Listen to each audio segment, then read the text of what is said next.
Dans cette capsule, on va voir en quelques minutes tout ce qu'il y a à savoir sur les grands types de devis de recherche. Avant tout, si vous êtes perdu dans le vocabulaire, c'est peut-être parce que c'est du nouveau vocabulaire pour vous, mais c'est peut-être aussi parce que selon les sources consultées, on n'utilise pas exactement le même vocabulaire. Donc, lorsqu'on parle de méthode, c'est un terme qu'on utilise beaucoup en recherche scientifique pour référer parfois à différents aspects. Donc, lorsqu'on parle des devis de recherche, on les appelle des fois les méthodes de recherche ou les types de recherche. Mais le terme méthode, on l'utilise parfois aussi pour évoquer la technique. Donc, est-ce qu'on fait un sondage, l'observation, par exemple. Donc, dans cette capsule, le devis de recherche, c'est vraiment la nature de la recherche qu'on fait en fonction du degré de connaissance qu'on veut produire avec notre recherche. Donc, ce degré de connaissance-là, donc le type de devis qu'on va faire, il est déterminé lui-même par l'état des connaissances actuelles. Donc, on ne peut pas aller beaucoup plus loin que ce qui a déjà été fait parce que il faut asseoir nos nouvelles connaissances sur ce qui a déjà été expérimenté par d'autres personnes. Il y a quatre grands devis de recherche: exploratoire, descriptive, relationnelle et explicative. Voici les quatre grands types de devis de recherche qui sont classés selon le degré de connaissance qu'on vise à obtenir.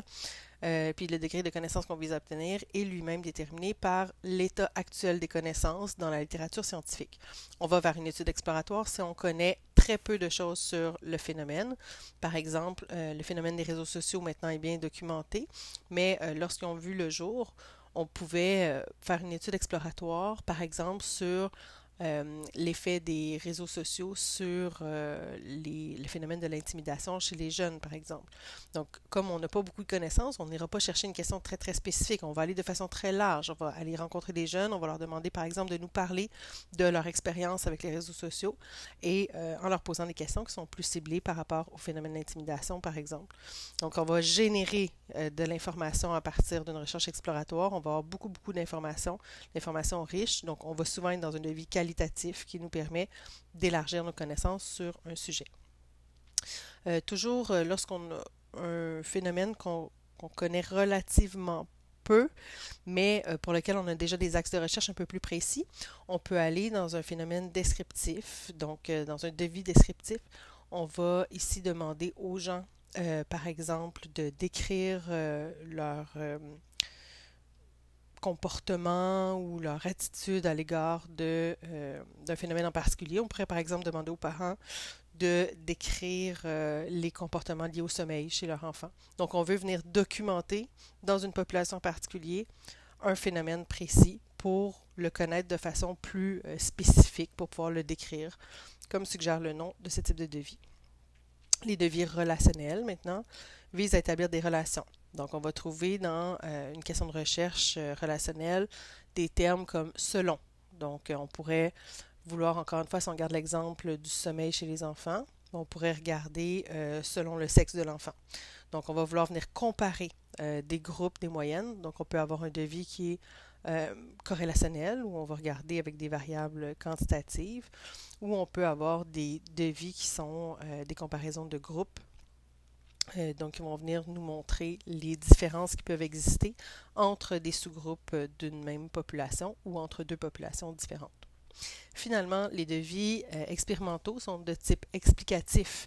Donc, dans le devis expérimental, on veut comprendre les causes des événements, donc pour pouvoir les prédire ou éventuellement pour pouvoir les modifier. Donc, si on veut faire de l'intervention, par exemple, on veut pouvoir déterminer quel type de thérapie, quel type de molécule, par exemple, a eu un effet significatif sur le phénomène qu'on étudie.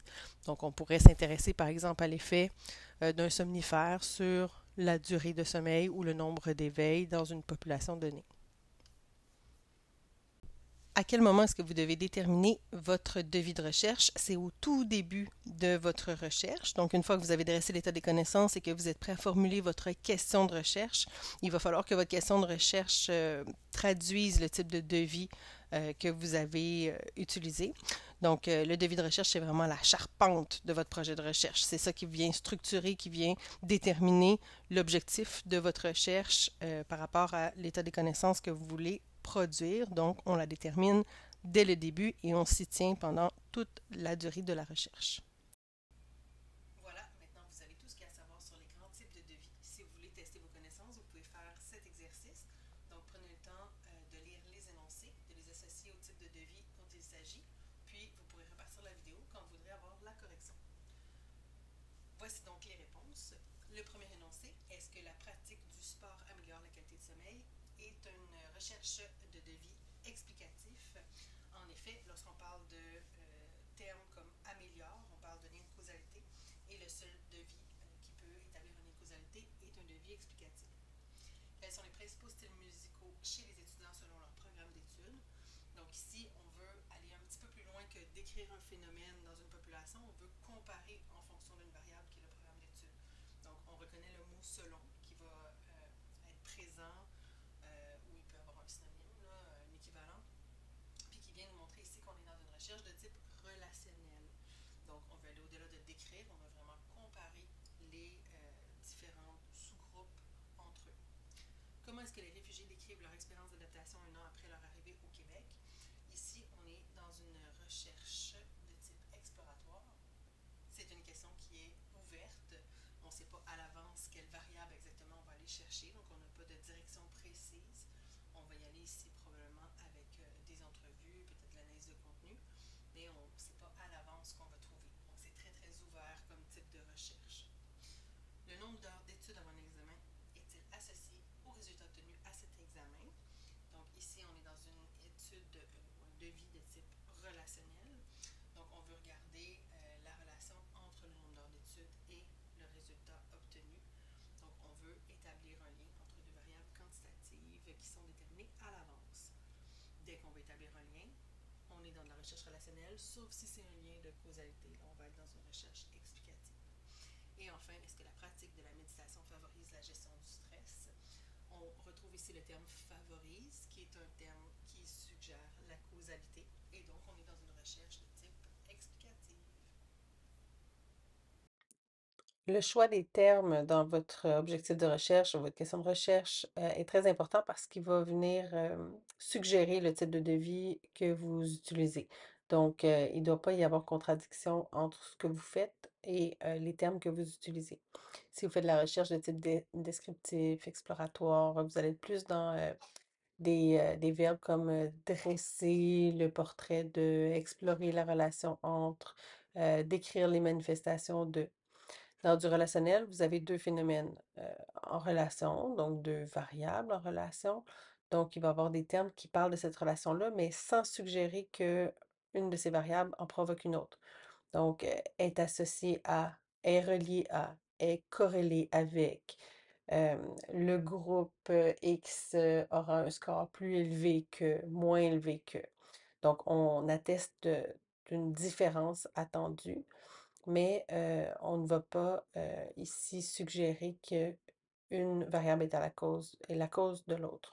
Contrairement au dernier type de devis explicatif dans lequel on va appliquer un devis de type expérimental, c'est le seul devis où on peut parler d'une causalité parce que là, on va vraiment manipuler une variable, ce que vous ne ferez pas dans le cadre de votre étude. Donc, lorsqu'on utilise des termes comme cause, entraîne, diminue, améliore, affecte, influence, impact. Donc, par exemple, si on veut regarder si un traitement est meilleur qu'un autre, on est dans un devis de type explicatif et dans ce cas-là, il faut absolument avoir nous-mêmes mis en place les conditions. Donc, manipuler la variable pour en observer les effets. Euh, Ainsi, c'est vraiment important de s'assurer, comme on n'a pas les moyens de faisabilité de réaliser ce type d'études, qu'on ne va pas utiliser ce type de terme dans notre question ou objectif de recherche.